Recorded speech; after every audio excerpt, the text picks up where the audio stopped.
नमस्कार किसान भाइयों। स्वागत है आप सभी का फार्मिंग इंडिया यूट्यूब चैनल पर।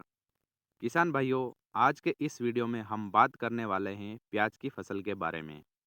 तो किसान भाइयों, प्याज की फसल में हमें पहला खाद कब डालना चाहिए और पहले खाद में हमें कौन कौन से खाद डालना चाहिए, तो आज के इस वीडियो में पूरी डिटेल के साथ में बात करने वाले हैं।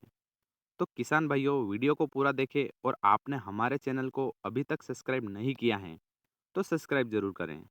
किसान भाइयों, प्याज की खेती तो हर कोई कर लेता है, मगर प्याज से एक अच्छा उत्पादन लेने के लिए सही जानकारी होना भी बहुत महत्वपूर्ण हो जाता है। कई किसान भाई प्याज की खेती तो करते हैं, पर उससे एक अच्छा उत्पादन नहीं ले पाते हैं। इसलिए उन्हें प्याज की खेती में अगर भाव नहीं मिलता है तो घाटा पड़ जाता है। और वहीं अगर प्याज की फसल से सही जानकारी हो और उससे हम एक अच्छा उत्पादन ले लेते हैं, तो यदि भाव कम भी हो तो भी हमें घाटा नहीं पड़ता है। इसलिए प्याज की खेती में सही जानकारी का होना बहुत ही ज़रूरी है, क्योंकि प्याज से एक अच्छा उत्पादन लिया जाए तो प्याज की फसल से कभी भी घाटा नहीं पड़ता है। तो उसके लिए हमें कौन सा खाद कब देना चाहिए, इसकी पूरी जानकारी होना बहुत ही ज़रूरी हो जाता है। तो किसान भाइयों, जब आप प्याज की खेती करते हैं तो उसमें कई प्रकार के खाद डालते होंगे, लेकिन कई किसान भाई कम जानकारी के अभाव में सही समय पर खाद नहीं दे पाते हैं, जिसके कारण वह अपनी प्याज की फसल से एक अच्छा उत्पादन नहीं ले पाते हैं। किसान भाइयों, सही समय पर सही खाद अपनी प्याज की फसल में डालते हैं तो उससे प्याज की ग्रोथ भी अच्छी होती है और अंत में उत्पादन भी अच्छा देखने को मिलता है। तो किसान भाइयों, आज के इस वीडियो में आप जान जाएंगे कि प्याज की फसल में पहला खाद कब डाला जाता है और पहले खाद में हमें कौन कौन से खाद अपनी प्याज की फसल में डाल सकते हैं। तो किसान भाइयों, जब प्याज की फसल 30 से 40 दिन या उससे ऊपर के मध्य हो जाती हैं, तो इस समय प्याज की वानस्पतिक ग्रोथ होती है और उस समय nitrogen, phosphorus, potash, zinc, sulphur, इन सभी तत्वों की सबसे ज़्यादा जरूरत होती है। तो इन सभी तत्वों को आप 30 से 40 दिन के आसपास अपनी प्याज की फसल में जरूर दे देना चाहिए। साथियों, इन सभी तत्वों को देने के लिए आप कौन कौन से खाद अपनी फसल में डाल सकते हैं।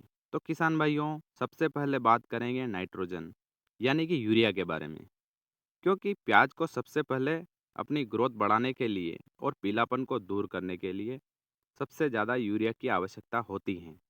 तो आपको सबसे पहले यूरिया ले लेना है, जिसकी मात्रा के बारे में बात करूँ तो 30 से 40 किलोग्राम प्रति एकड़ के हिसाब से लेना है, जिससे प्याज की ग्रोथ भी अच्छी हो जाती है और अगर पत्तियां पीली पड़ रही हैं तो वह भी फिर से हरी भरी हो जाती है और पौधा अच्छी ग्रोथ करने लग जाता है। तो यह तो हो गई यूरिया की बात। तो अब आपको इसके साथ लेना है इफ़को कंपनी की सागरिका। किसान भाइयों, सागरिका में कई प्रकार के सूक्ष्म पोषक तत्व पाए जाते हैं, जैसे ऑक्सिन, साइटोकिनिन और गिबरेलिन जैसे आवश्यक अमीनो एसिड और कई प्रकार के सूक्ष्म पोषक तत्व होते हैं, जो प्याज की फसल में किसी भी प्रकार की तत्वों की कमी नहीं होने देते हैं, जिससे प्याज का पौधा मजबूत हो जाता है।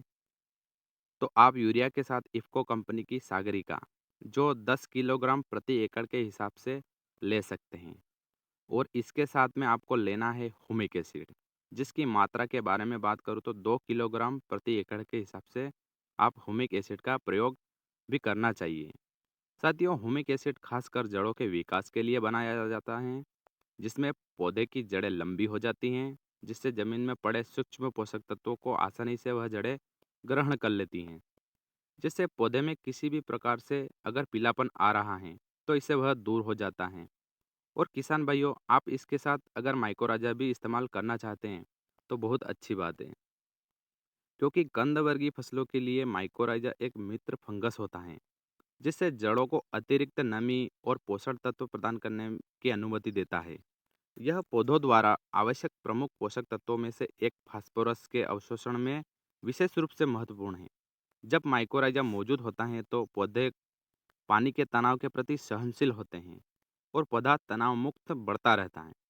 किसान भाइयों, अगर जड़ों में किसी भी प्रकार की समस्या आ रही है, जैसे कीड़े देखने को मिल रहे हैं, तो आप इसके साथ बायर कंपनी का रिजेंट भी डाल सकते हैं, जिससे कीड़े की समस्या खत्म हो जाएगी। जिसकी मात्रा के बारे में बात करूँ तो 3 किलोग्राम प्रति एकड़ के हिसाब से आप इन सबको मिक्स करके डाल दें और ऊपर से सिंचाई कर दें।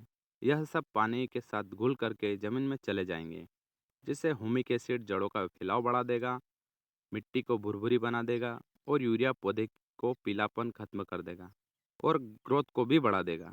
साथ ही साथ माइकोराइजा एक मित्र फंगस है जो जड़ों को मजबूती प्रदान करेगा, जिससे पौधा तनाव मुक्त बढ़ता रहेगा। तो किसान भाइयों, यह सब मिक्स करके आप शुरुआती अवस्था में दे देना, जिससे प्याज की फसल बिल्कुल हरी भरी और एक अच्छी ग्रोथ करने लगेगी। उसकी रुकी हुई ग्रोथ भी अच्छे से बढ़ने लग जाएगी। तो किसान भाइयों, यह सब खाद आप 30 से 40 दिन की अवस्था में ज़रूर देवें। और आपने हमारे चैनल को अभी तक सब्सक्राइब नहीं किया है तो सब्सक्राइब ज़रूर करें, क्योंकि इस चैनल पर मैं प्याज, लहसुन सभी प्रकार की खेती से जुड़ी जानकारियाँ इस चैनल पर डालता रहता हूँ। तो आप चैनल को सब्सक्राइब करके रखें ताकि किसी भी प्रकार की जानकारी आपको सबसे पहले प्राप्त हो। तो मिलते हैं किसी अन्य वीडियो में किसी नई जानकारी के साथ, तब तक के लिए धन्यवाद।